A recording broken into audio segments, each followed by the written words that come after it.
Thank you for being here today. Good morning and welcome to Hot Topics. I'm Nikki Devitt, president of the Petoskey Chamber, and we're happy you could join us for today's program, Emmet County Housing Crisis and What We Can Do About It. So before we get started though, I want to take a quick moment to thank our sponsors, Comfort Keepers and Citizens National Bank.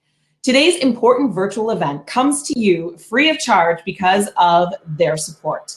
Hot Topics, where we offer you the opportunity to have conversations and learn more about critical community issues, and has long been sponsored by Comfort Keepers. And so I would say, Emily, hang on, you can step off the stage and we'll invite Russ up for a moment. Hi, Russ. Hi, Nikki. Up here too. Oh, Emily can stay, that'd be fine. You can stay too. How are you, Russ? I'm doing great, thanks. This is such a great opportunity for Hot Topics. The housing crisis is a crisis, and it's growing every day. So I'm just so glad that Comfort Keepers can partner with the Petoskey Area Chamber of Commerce to bring us this event today. It's impacting every employer in Emmet County, and we do need to do something about it. It's continually growing. In simplest terms, our employees can't live where they need to work, and they're having to travel farther and farther all the time, which impacts their bottom line. So every employer is affected, and I just think this is a great topic, and thanks to the Chamber for hosting it today. Thank you so much for being here, Russ. We appreciate it, and as always, we appreciate your long-standing support of the Chamber and our Hot Topics programming.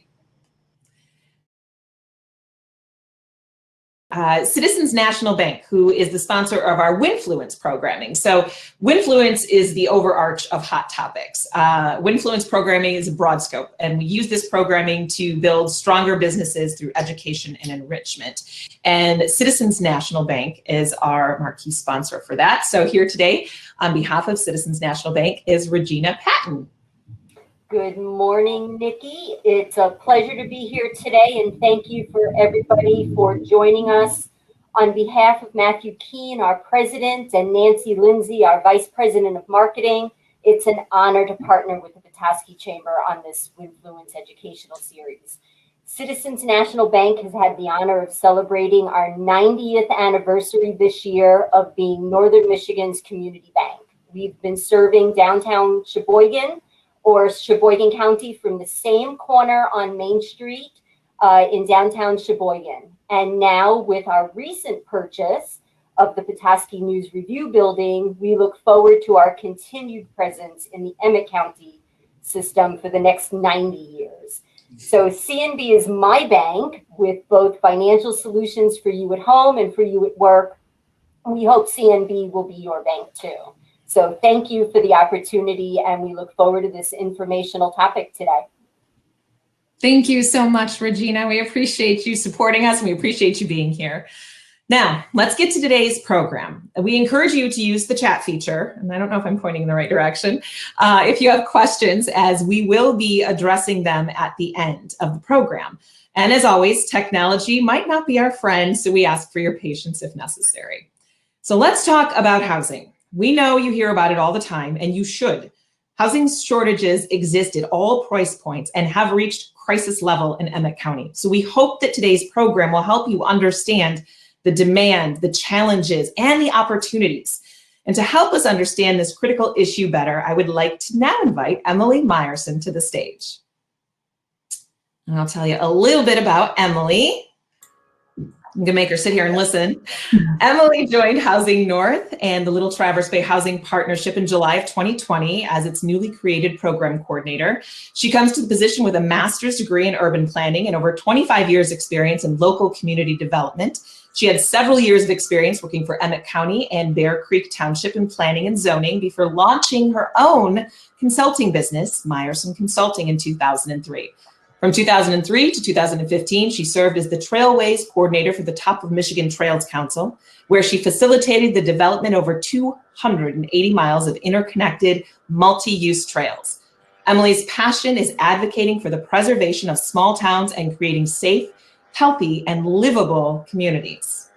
Emily grew up in the Detroit area and has 2 degrees from the University of Michigan, a Master of Urban Planning, and a Bachelor of Arts. She also earned a professional certificate in peace and conflict resolution through a Rotary Fellowship. She's a self-declared trail nerd, and you can often find her exploring the outdoors, either hiking, biking, skiing, canoeing, or camping. Welcome, Emily, and thank you so much for being a part of this. I am going to turn the stage over to you. Great. Well, thanks everyone for coming. Can figure out how to get my PowerPoint to work.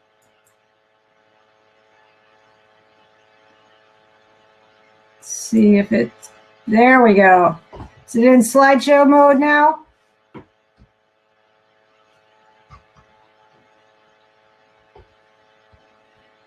I hope everyone can see that.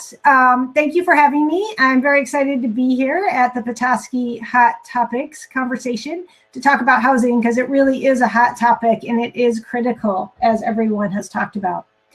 I work for two organizations, both Housing North, which is a regional nonprofit, and the Little Traverse Bay Housing Partnership, which is a wonderful group of citizens in the Emmet County area who've come together to bring housing to make the community be aware of the critical need for housing.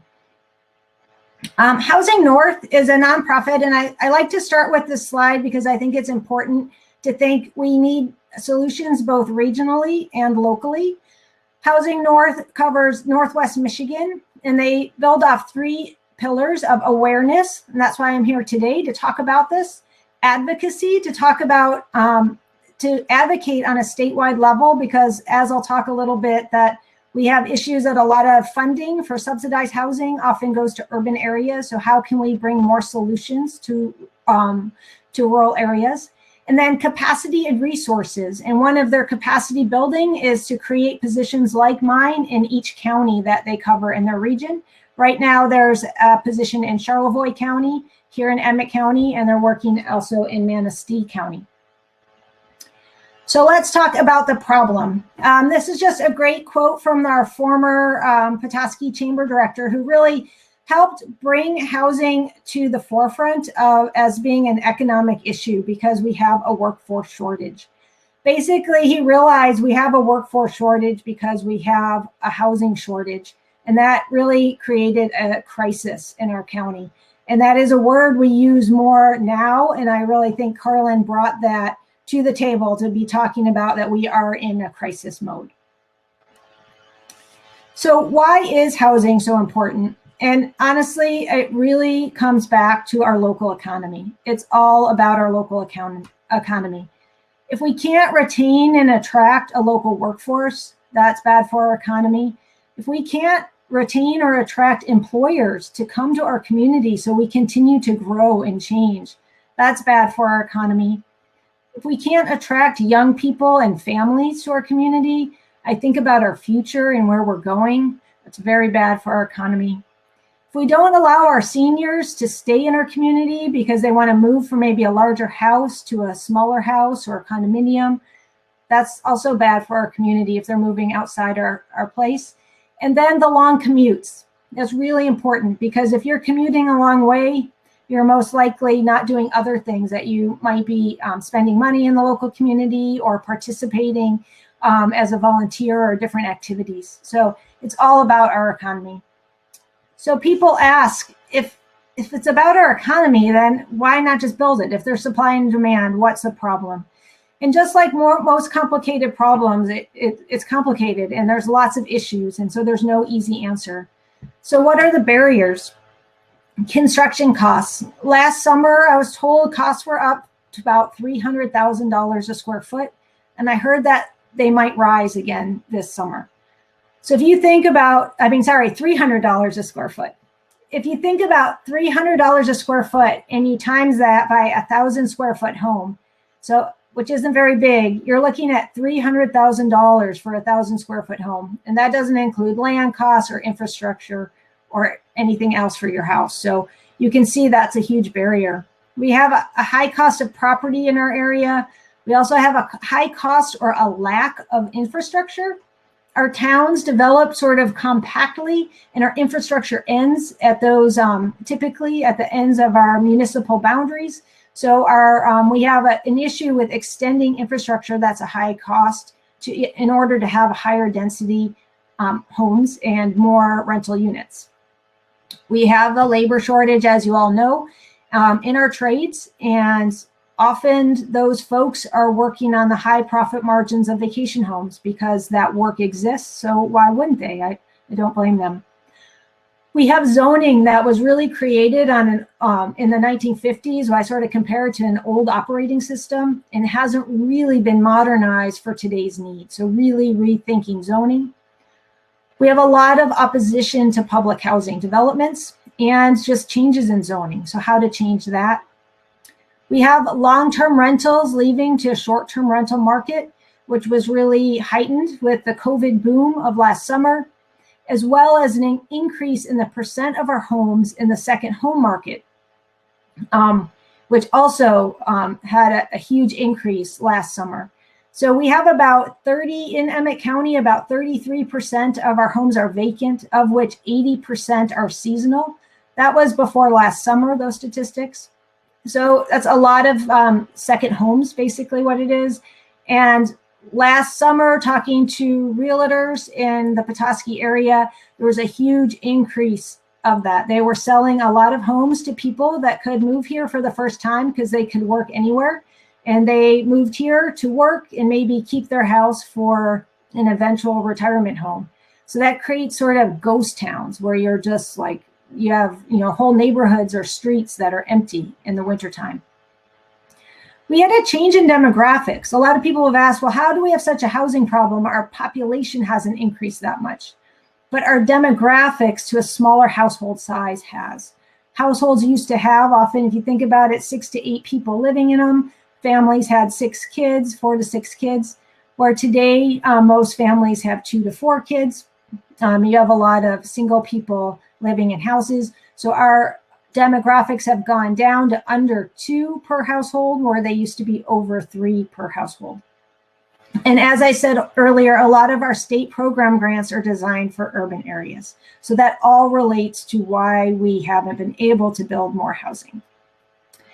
So what are our actual housing cost goals? So first off, before I forget, when I'm talking about housing, we're talking about all workforce housing, not just subsidized housing. A lot of times people think that we need both. We need housing at all price levels, from low income all the way up for everyone in our workforce, including doctors moving here that can't find housing. So at all levels. So our housing cost goals, most people have heard of the number of 2.6 times our annual household income for our home price, or 30% of your household income if you're looking at rent, mortgage, taxes, insurance. But a number I hadn't heard of till I started this position about 9 months ago was the cost of housing and transportation. You really shouldn't be spending more than 45% of your household income on housing and transportation. And that makes a lot of sense if you think about it. If you can find less expensive housing in Sheboygan and drive to Petoskey, you can't just think about that cost of housing. You have to think about the cost of getting to work every day. So where are we in Emmet County?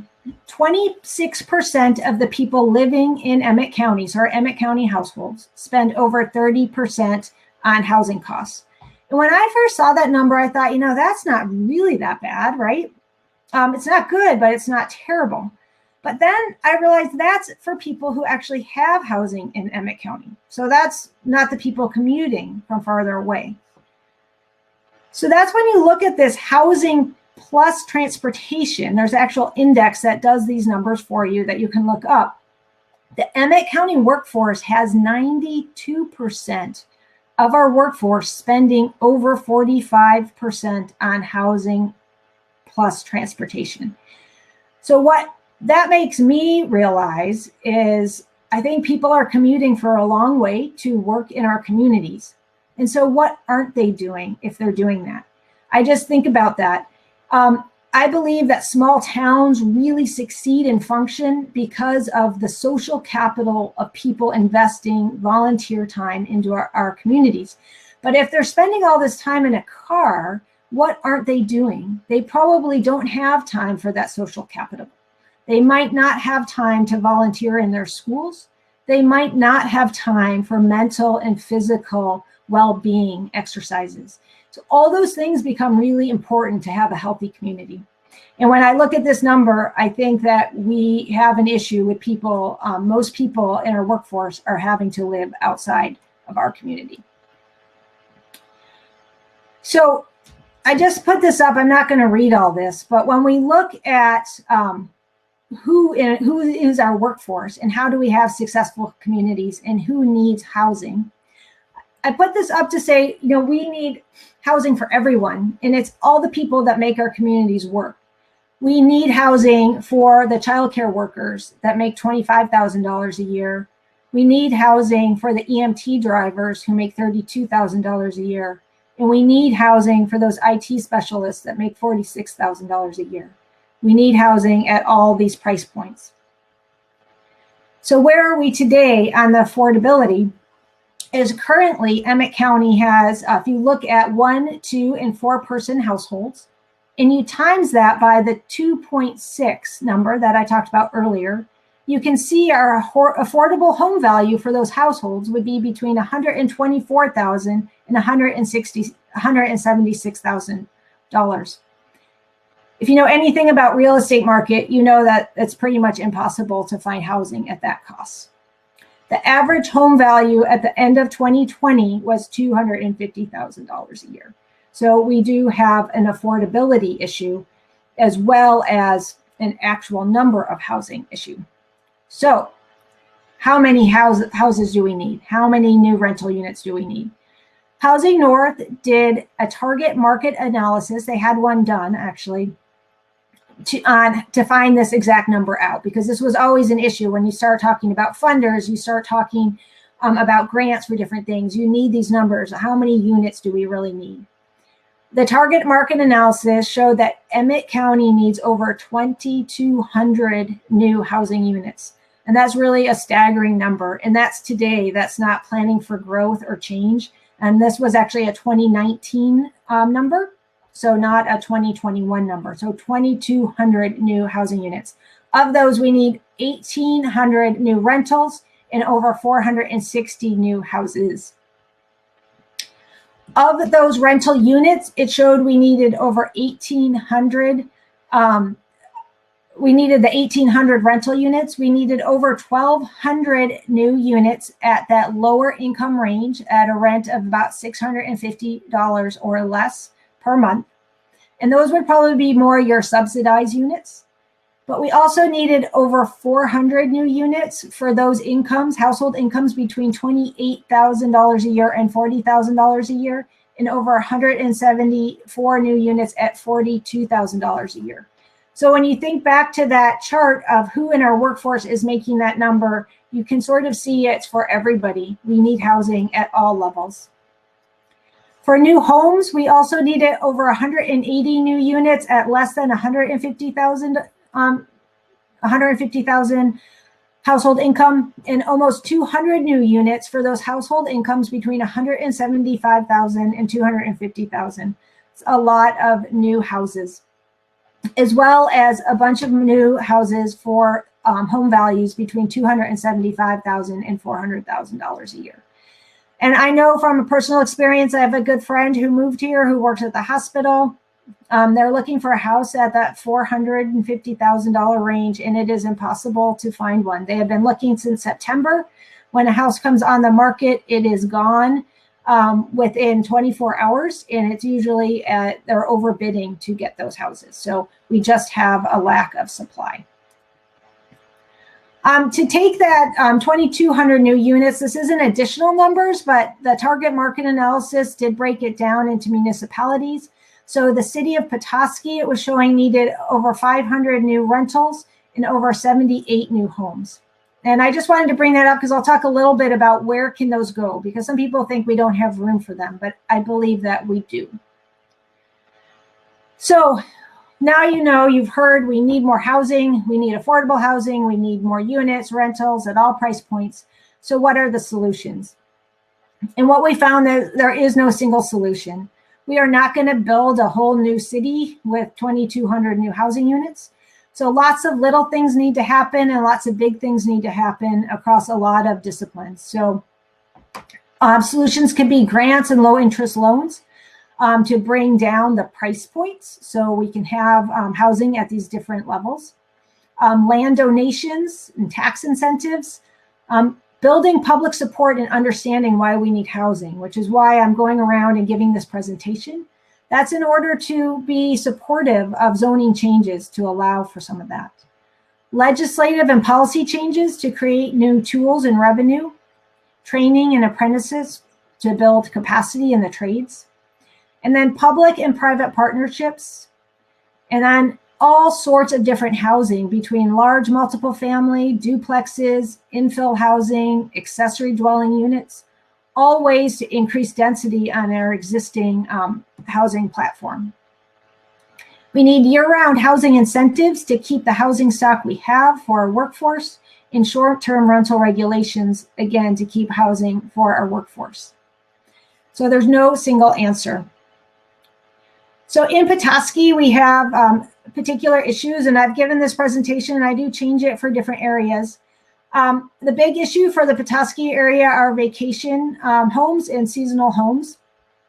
And one of the things we're working on is a deed restriction program that would require homes to have year-round living. Short-term rental regulations, as much as we all like to stay in short-term rentals, they are no longer homes when they go into that market and become a tourist accommodation.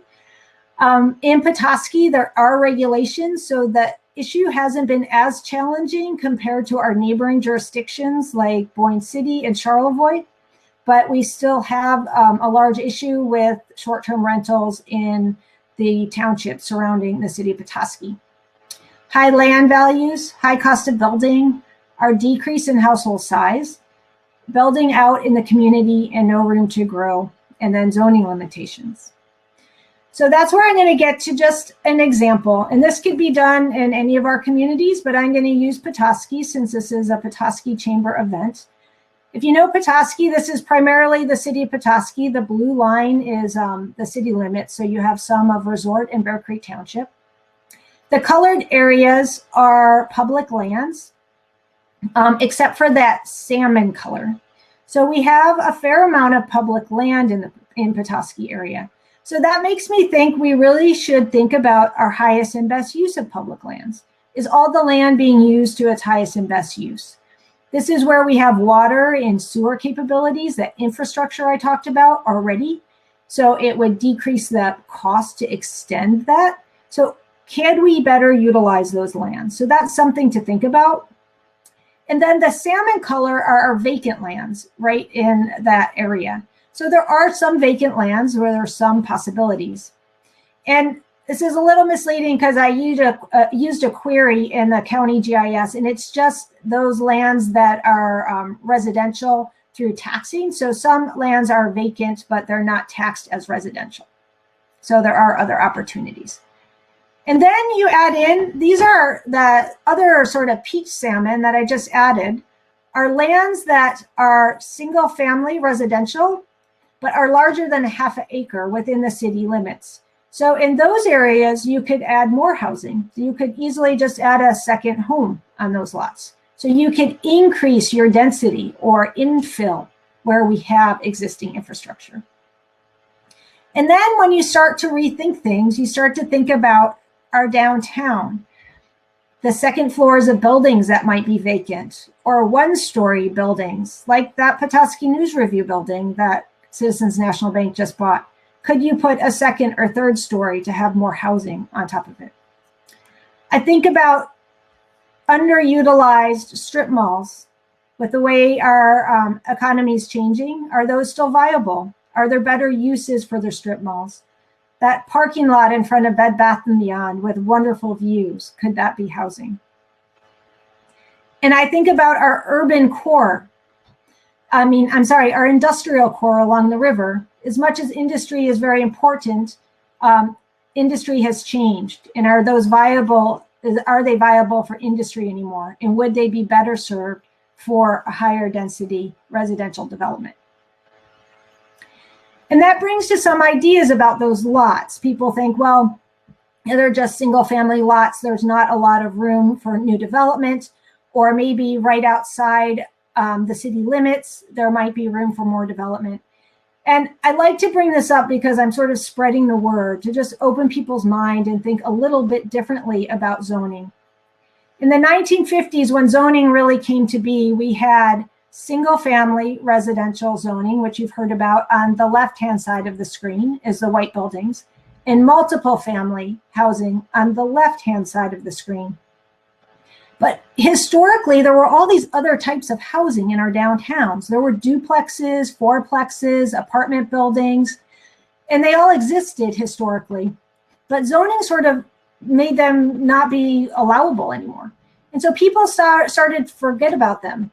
And it's almost like there was no zoning for them to fit in. And what they do is that those types of housing think more about form versus density.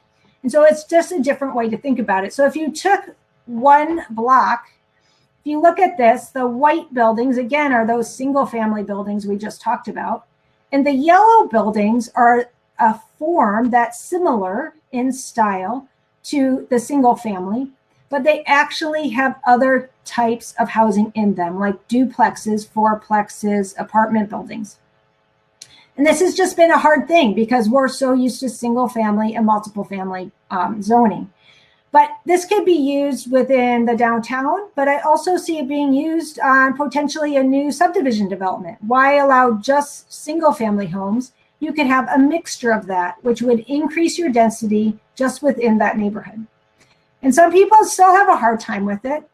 And that's when I like to go to the fact that it exists historically. And here are pictures within the city of Petoskey that are those exact missing middle types of housing that we no longer allow by zoning. We have duplexes that are side by side. We have fourplexes. We have duplexes that are side by side, fourplexes. These are called up-down duplexes. This is an accessory dwelling unit, an apartment building, and this is a cabin court that's in Harbor Springs. So they're all existing missing middle housing.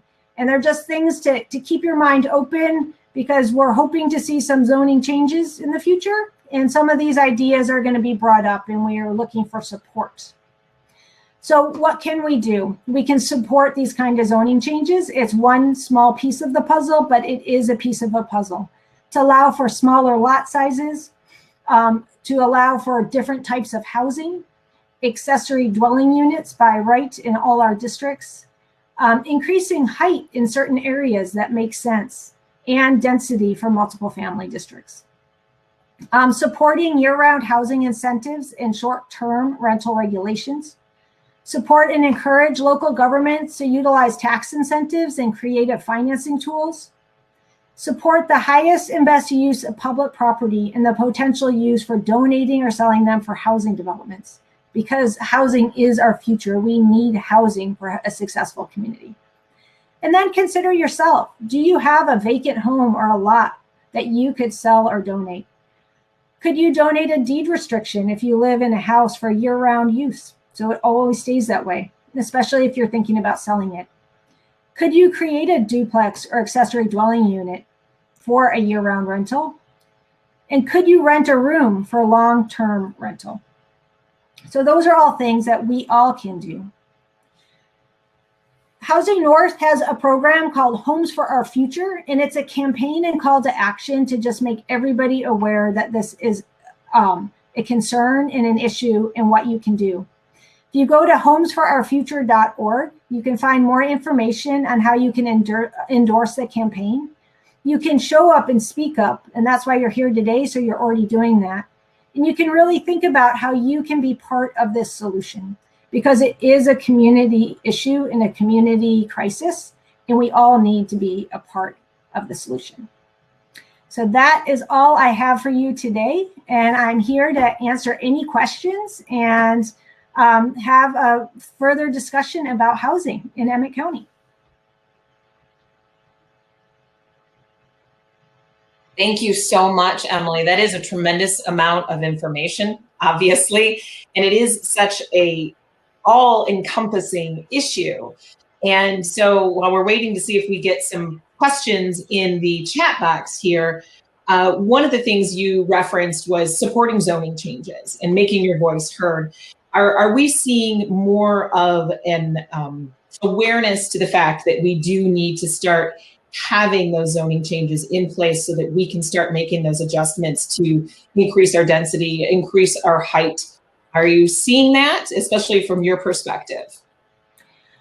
We as a partnership have been talking a lot with Emmet County and the city of Petoskey, both who have been very on board and supportive on the planning levels. But so those are really important things. So yes, I just was meeting this morning with the Emmet County planner to talk about looking at their zoning ordinance and what changes they can make to be more housing ready.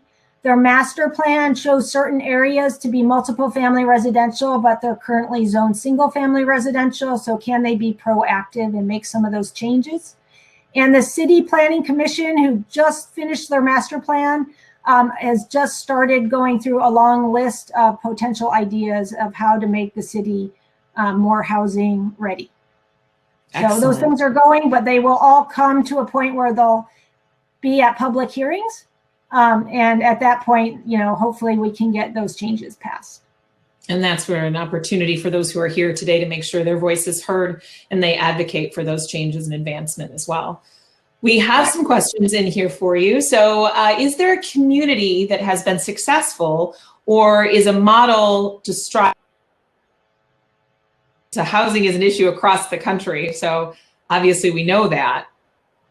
Yes, so there are, honestly, it is, the whole country's in a crisis. Michigan seems to be in a worse crisis, partly because the housing fallout in the early 2000s hit Michigan worse and we never rebounded. There was just an article actually in the Detroit Free Press that it's an issue all over the state. So there are some places, so Grand Rapids and Grand Haven are doing some great things in that area where they've actually the cities have actually bought property and have created sort of a housing trust to keep the houses that are built with public dollars as affordable, but then they have it mixed with market rate housing. So there are some places that are doing creative financing that way, where the city is partnering with a nonprofit developer and maybe and creating a housing trust in order to maintain the affordability of those houses. Excellent. Sarah asks, are we anticipating any reduction in the short-term housing once we get a handle on the pandemic? That's a good question. I don't have the answer for that one. So I would think so, but I think, I mean, I know I like to stay in Airbnbs as well. So I know that I don't think it's something that's ever going to go away, but maybe it's a way to manage it. So there's some of both, I think, is going to be the big issue. You know, maybe it's having, like if you were allowed duplexes in the half the unit, the one, you know, is owner occupied and the other unit could be rented out. So maybe something like that to find the best solution.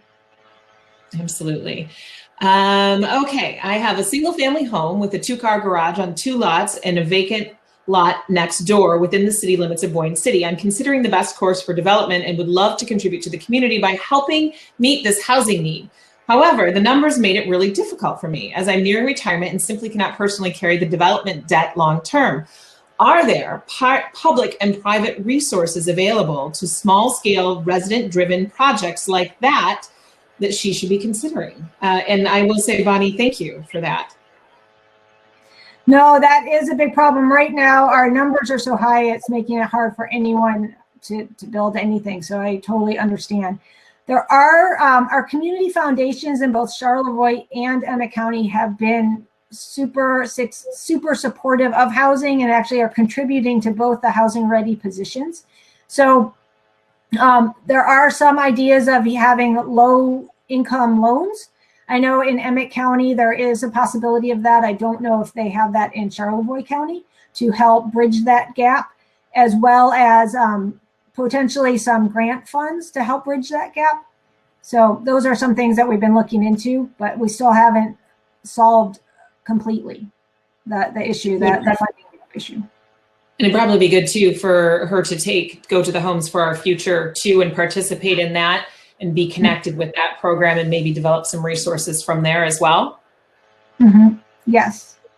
Okay. Boyne City had proposed a mixed use housing neighborhood for some time ago. What is the status of that development?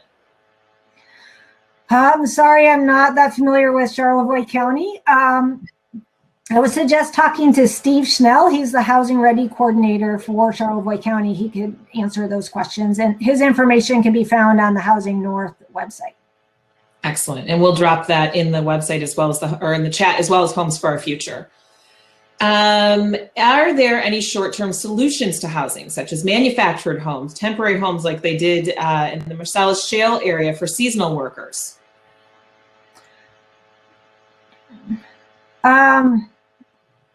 So I don't know that much about the temporary homes. Because of the weather in Emmet County, I know there's been some ideas of like the container houses, like we've looked at different things like that. And part of the problems is the insulation in our region. So that's been difficult. There's a lot of folks that would really love to see a manufactured home business start in our region to help reduce those costs. So that's something that's been talked about, and it's really at this point just talk, but it would be, I think, a really good solution for our region. So. Okay, what about the minimum size a home can be built in Emmet County, as in a possible tiny house community? Emmet County recently reduced their minimum housing size. It's not tiny, but they did reduce it. I think it had been about 800 square feet, and I think they reduced it to 580 square feet. So okay, that is possible.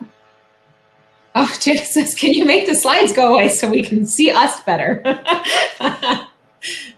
Emily can stop. But we were fine the other way too, I think. Okay, so we've got a couple more minutes left. We still have a few questions in, so we want to get to those. So looking at the communities of Grand Rapids and Grand Haven, actually fill the highest income part of the mixed housing. Are they doing that? In the past, I think that's been the challenge. The higher value parts go unused. So when you're looking at that multiple level income housing, are those communities able to fill that higher level too in the mixed projects? Again, I don't know if I can totally answer that question. I know that they have a new development and they're having its market rate. So it's not really high income, but it's market rate mixed with lower income. So a mixture. And right now, yes, they are selling all of those houses. Good. Has the city talked about putting the whole in a housing trust? I've never heard that been talked about. It might be an idea to throw out there. So it has not been talked about.